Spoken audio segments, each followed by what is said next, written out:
Assalamualaikum warahmatullahi wabarakatuh. Hari kelahiran Nabi Muhammad secara umum diperingati di Indonesia pada 12 Rabiul Awal.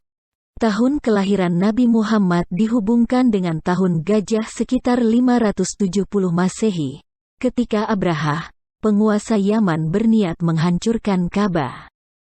Penamaan tahun gajah didasarkan pada pasukan bergajah yang dibawa Abrahah al-Asram untuk meratakan Ka'bah. Ada beberapa alasan Abrahah berniat demikian. Ia membangun gereja megah di Sama'a yang diberi nama Al-Kalis dengan harapan dapat menjadi tempat ibadah haji terbesar di seluruh Arab, menyaingi Makkah. Abrahah yang sudah menghiasi rumah sucinya sedemikian rupa, berhadapan dengan kenyataan, orang-orang Arab hanya berniat ziarah ke Mekah. Mereka menganggap ziarah tidak akan sah jika tidak ke Ka'bah. Abrahah kemudian mengambil keputusan menyerang Mekah. Dia sendiri tampil paling depan di atas seekor gajah besar. Suku-suku Quraisy, yang ketika itu secara de facto dipimpin oleh Abdul Muthalib, tidak melakukan perlawanan. Mereka bukan lawan seimbang untuk bala tentara Abrahah.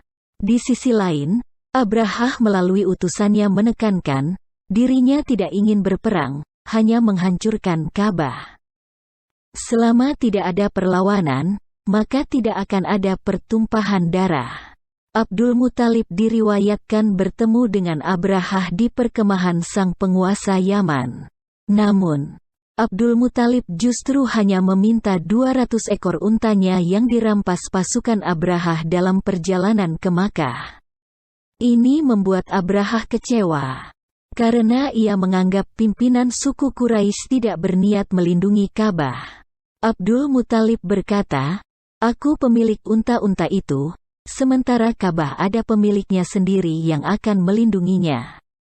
Abdul Muthalib menasehati orang-orang Makkah untuk pergi ke lereng-lereng bukit, menghindari pasukan Abrahah, sembari mencari tempat untuk menyaksikan apa yang akan terjadi di kota esok hari.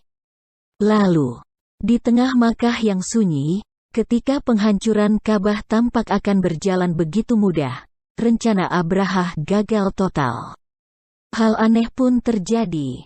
Baru saja mereka sampai di Wadi Mahsar, Lembah Mahsar, yang terletak antara Musdalifah dan Mina, tiba-tiba gajahnya berhenti dan duduk. Gajah ini tidak mau lagi berjalan menuju Ka'bah dan tidak mau dikendalikan oleh mereka baik ke arah selatan, utara atau timur. Setiap mereka perintahkan ke arah-arah tersebut, gajah berdiri dan berlari, dan apabila mereka arahkan ke Ka'bah, gajah tersebut duduk. Saat kondisi seperti itu, terjadi peristiwa dahsyat yang diabadikan dalam Al-Quran. Allah Ta'ala mengirimkan burung ababil yang berbondong-bondong melempari mereka dengan batu. Batu tersebut berasal dari tanah yang terbakar. Lalu Allah Ta'ala menjadikan mereka seperti daun-daun yang dimakan ulat.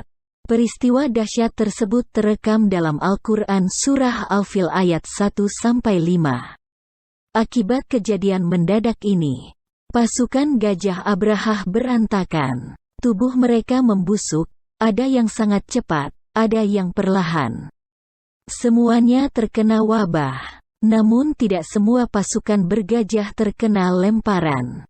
Ada yang keluar melarikan diri, tetapi mereka saling berdesakan satu sama lainnya sehingga banyak yang jatuh di jalan-jalan.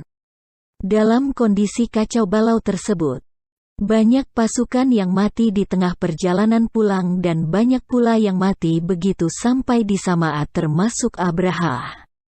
Peristiwa dahsyat tersebut terjadi pada bulan Muharram. 50 hari atau 55 hari, menurut pendapat mayoritas, sebelum kelahiran Nabi Muhammad. Bertepatan dengan penghujung bulan Februari atau permulaan Maret tahun 571 Masehi. Demikian kisah kebinasaan Raja Abrahah dan tentara gajahnya ketika ingin menyerang Baitullah Makkah. Di tahun gajah itulah Bayi Nabi Muhammad lahir dari rahim Aminah binti Wahab bin Abdi Manaf bin Zuhra sebagai anak yatim. Ayahnya, Abdullah bin Abdul Muthalib meninggal dalam perjalanan niaga dari Syam. Abdullah meninggal ketika singgah ke tempat saudara ibunya di Yasrib. Sekian dahulu video kita kali ini. Semoga kita dapat memetik hikmah dari kisah Raja Abrahah tersebut. Like dan subscribe channel ini, agar terus berkembang dan memberikan manfaat. Wassalamualaikum warahmatullahi wabarakatuh.